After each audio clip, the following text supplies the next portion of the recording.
I remember the weight of their laughter, how it cut through the air like a blade, sharp and unyielding. It was the kind of laughter that echoed in your bones, a cruel mockery of everything I held close, my passion, my obsession. "You'll be a disgrace," they said, brandishing their disdain like a shield. "You think researching cursed relics and demonology is a career?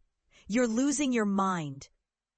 They saw my inquiries into the dark corners of the world as nothing more than a sick joke. I was the family outcast, the black sheep, the crazy one who dared to tread where the living feared to go.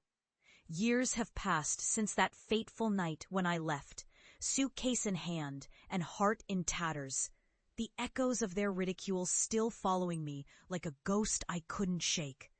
But in that time, something remarkable happened. I became an expert. I delved deep into the shadows, mapping territories where despair had rooted and horrors had thrived.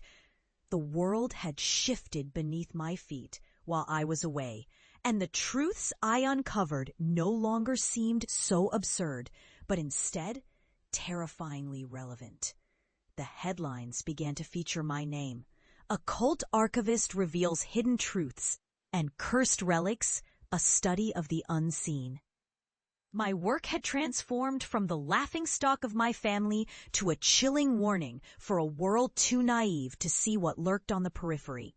Recognition came, yes, but it was laced with the shadows of all that I had survived. Returning home, I felt a mixture of trepidation and purpose. My family resided in the same old house, a crumbling relic of their disdain and my childhood. I approached it with the air of a ghost returning to its grave. They hadn't changed much. My mother still wore that same worried frown. My father's hair was grayer, and my siblings had grown, but their scorn had yet to fade. But I was no longer the fragile creature they had once scorned. The shadows that clung to me were not just remnants of my past, but the very essence of what I had become. They invited me in, voices tinged with curiosity and reluctance, and I couldn't help but feel the weight of their expectations. Would they receive me as a prodigal son, or remain steadfast in their disbelief? As I settled into the old living room, I shared the stories of my encounters, the artifacts I had cataloged, the horrors I had uncovered. The air thickened with my recounting, each word like a thread weaving a tapestry of the unknown. My family listened, their expressions a mix of skepticism and growing concern, yet I pressed on. "The truth is," I said, leaning forward, "there are forces in this world that you cannot see, that most refuse to acknowledge. I've documented things, phenomena that defy reason." They exchanged uneasy glances, dismissive shrugs barely concealing their disbelief. "You can't be serious," my brother scoffed. "You've gone too far. This is a farce." But I was undeterred. They needed to understand my journey, to grasp the price of their ridicule. "You think this is just a joke? You think you can mock the shadows and they'll just fade away?" I leaned back, the dread settling like a shroud around me. "One day you may wish to know the truth." I pulled out a slender box, a relic I had kept close, a cursed dagger wrapped in ancient cloth. The moment the box opened, a chill swept through the room, a whisper of darkness lurking just beneath the surface. My mother gasped, her hands trembling as she caught sight of the blade, glinting ominously in the dim light. "What is that?" she stammered, her bravado replaced with a palpable fear. "This," I said, lifting the dagger for them all to see, "was used in a ritual that bound a spirit to this very house. It has been waiting, watching, and now it's hungry." Laughter turned to silence as the air thickened, a heavy veil of dread enveloping us. The shadows in the corners of the room pulsed, twisting into shapes of doubt and despair. I could feel the weight of their disbelief turn to horror as murmurings began, whispers of the past coiling around us like dark tendrils. My father's bravado cracked, his bravest shield now worn thin. "Stop this! You're scaring your mother!" But it was too late. The room had shifted, the walls breathing in sync with the dark energy slowly unfurling around us. In that moment, I saw the realization dawn on their faces.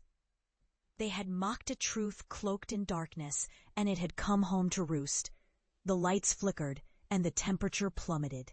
Cold breath snaked around my neck, a caress from the unseen. My family huddled together, eyes wide and terrified. "You brought this upon us!" My sister cried, her voice trembling as she backed away. "What have you done?" my brother shouted, his bravado shattered. I stood frozen, feeling a strange sense of vindication as their terror mirrored what I had felt for years. They now understood. They had sown disbelief, and this was the harvest. The shadows enveloped them. Dark figures emerging from the periphery, their faces contorted in agony, echoing the laughter I had endured for so long. "Welcome to my world," I whispered, feeling the weight of all I had survived rushing to the surface. "Now you see, now you know." The figures advanced, the room spiraling into chaos, and I felt the weight of my own mastery. I had survived the darkness, and now they would too, if they were strong enough. As I backed away, stepping into the shadows, I could hear their desperate cries, the haunting sound of regret echoing in my ears.